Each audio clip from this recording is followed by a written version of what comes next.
Il y a quelque chose qui se passe. Dieu agit. La meilleure chose que tu peux apprendre, c'est comment est vraie la parole de Dieu et comment Dieu t'aime. Dieu veut le meilleur pour toi. Bonjour. Alors, nous allons continuer sur notre beau sujet de notre semaine qui est l'amour. Merci Seigneur pour l'amour. Alors, on a vu hier que les bases des voies de Dieu, c'est l'amour. Pourquoi? Parce que Dieu est amour. Et l'amour ne donnera jamais, jamais naissance à la douleur. Au contraire, lorsque l'amour est venu, ça a donné naissance au Seigneur Jésus qui a donné naissance à la prospérité, à la paix, à la guérison, au salut. Ça a donné naissance à la vie. Il est venu pour qu'on ait la vie et qu'on l'ait en abondance. Et Dieu ne nous demandera jamais de faire quelque chose puis nous laisser démunis. Il ne dira pas, va prendre soin du besoin de ton voisin, fais une épicerie pour lui quand tu n'as même pas d'argent toi-même. Mais c'est la même chose avec l'amour.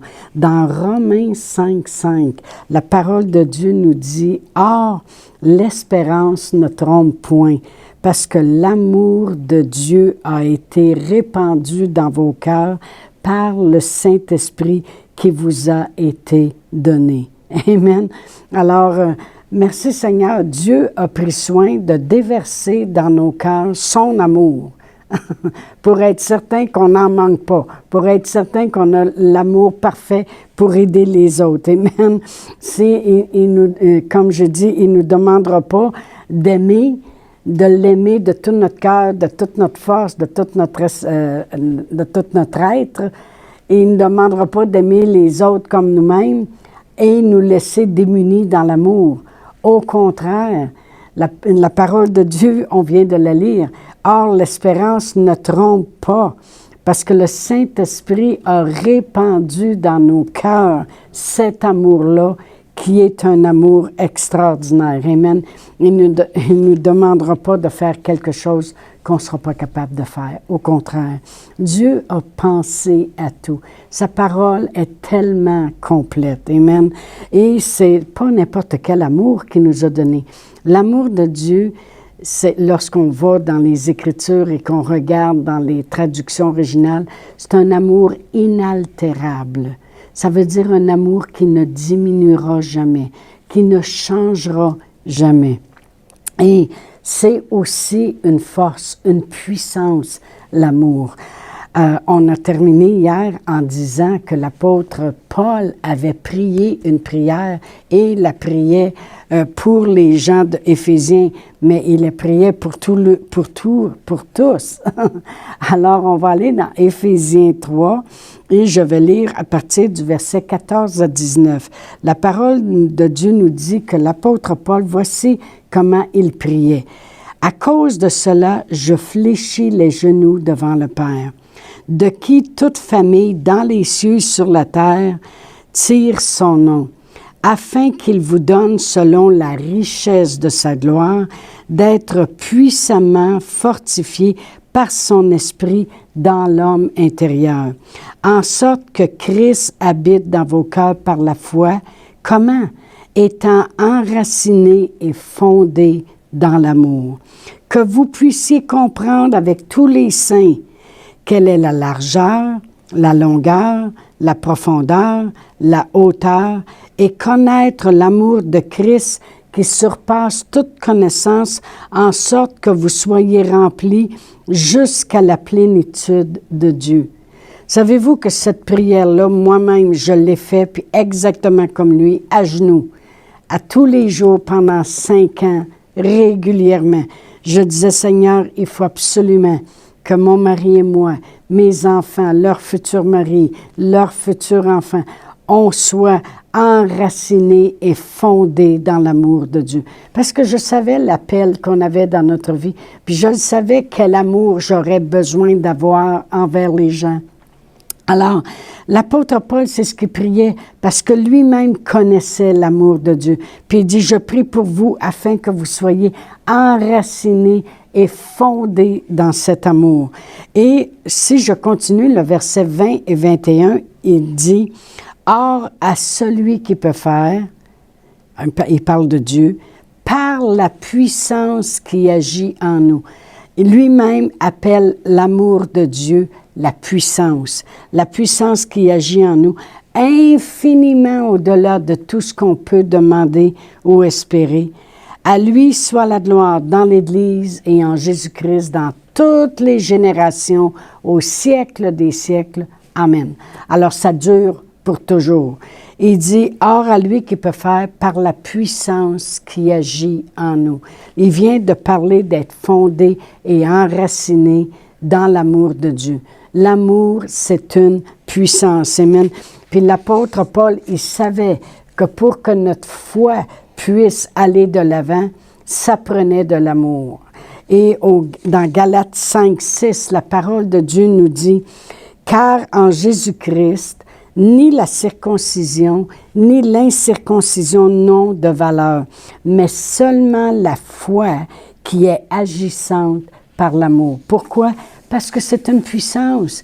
C'est une puissance qui amène Dieu à pouvoir faire infiniment au-delà de tout ce qu'on pourrait demander ou penser. Puis laissez-moi vous dire que nous, les femmes, on est capable de penser, amen, et d'imaginer comment les choses pourraient être faites. Mais Dieu fait infiniment au-delà. Amen. J'ai un petit exemple pour vous montrer la puissance de l'amour. Vous savez, c'est un exemple banal, mais vous savez, un jeune garçon qui a 5, 6 ans, 7 ans, 8 ans, la mère est obligée de se battre avec pour lui dire « Va prendre ton bain, t'as-tu lavé tes oreilles? » Il en oublie des bouts, puis il faut qu'elle tire après toutes les fois pour qu'il prenne son bain. Mais c'est drôle quand il prend l'âge de 15, 16, 17 ans et que là, il tombe en amour. Bien là, elle est obligée de crier après pour qu'il sorte de la douche. Pourquoi? Parce que l'amour, c'est une puissance, amen. Ça l'amène, ce petit garçon-là, à vouloir aller se laver maintenant.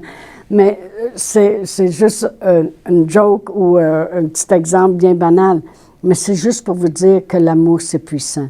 Vous savez, les 16 premières années de mariage de mon mari et moi, il était militaire et il devait partir souvent. Et comme j'ai déjà donné mon témoignage par le passé, j'ai vécu dans la peur plusieurs années de ma vie. Et la seule chose qui me rendait capable de continuer, de pas lâcher, même si la peur m'envahissait, c'est parce que je savais qu'il m'aimait. L'amour, c'est une puissance. Amen. Dans 1 Jean 4, 18, la parole de Dieu nous dit « La crainte ou la peur, c'est le même mot, la crainte n'est pas dans l'amour, mais l'amour parfait bannit la crainte. Car la crainte suppose un châtiment, et celui qui craint n'est pas parfait dans l'amour. » Voyez-vous, c'est pour ça que je disais et je dis encore que lorsqu'on lit la parole de Dieu, il faut la lire avec la connaissance, que ce soit enraciné, fondé en nous, que Dieu est amour. Et Dieu ne fera jamais rien qui va amener de la douleur dans nos vies. Au contraire, alors lorsque je lis la Bible, je vois un Dieu d'amour qui veut que je sois prospère, qui veut que je sois guéri, qui veut que j'ai de bonnes choses, que la paix règne dans ma vie, que mes enfants servent le Seigneur. Alors, l'amour parfait bannit la crainte. Je n'ai plus à avoir peur. Et c'est important. C'est pour ça qu'a fait agir ma foi. Parce que la foi, c'est le contraire de la peur. Il y a 2 forces qui contrôlent le monde sur la terre. C'est la peur ou la foi. Soit que le monde soit fondé dans la foi en Dieu, ou soit que le monde vive avec tout ce que les autres disent. Donc, c'est la peur qui s'installe. Mais pour que ta foi soit agissante, il faut qu'elle soit appuyée par l'amour de Dieu. Amen.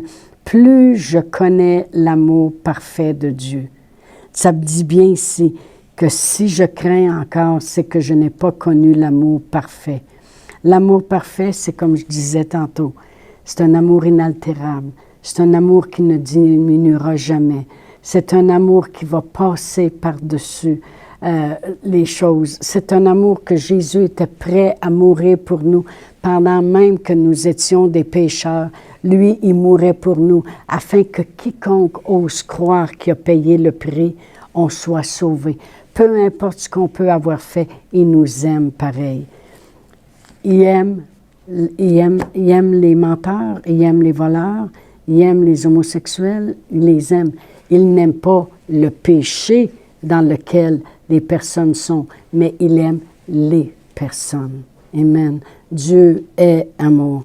L'amour, c'est une puissance. Alors, c'est important qu'on soit fondé et enraciné dans l'amour. Je remercie Dieu que le Saint-Esprit a déversé dans mon cœur cet amour de Dieu, cet amour inaltérable. Alors, je vous dis à demain. Et puis, n'oubliez pas, continuez de m'écrire parce que j'aime vous lire. Amen. Alors, à demain.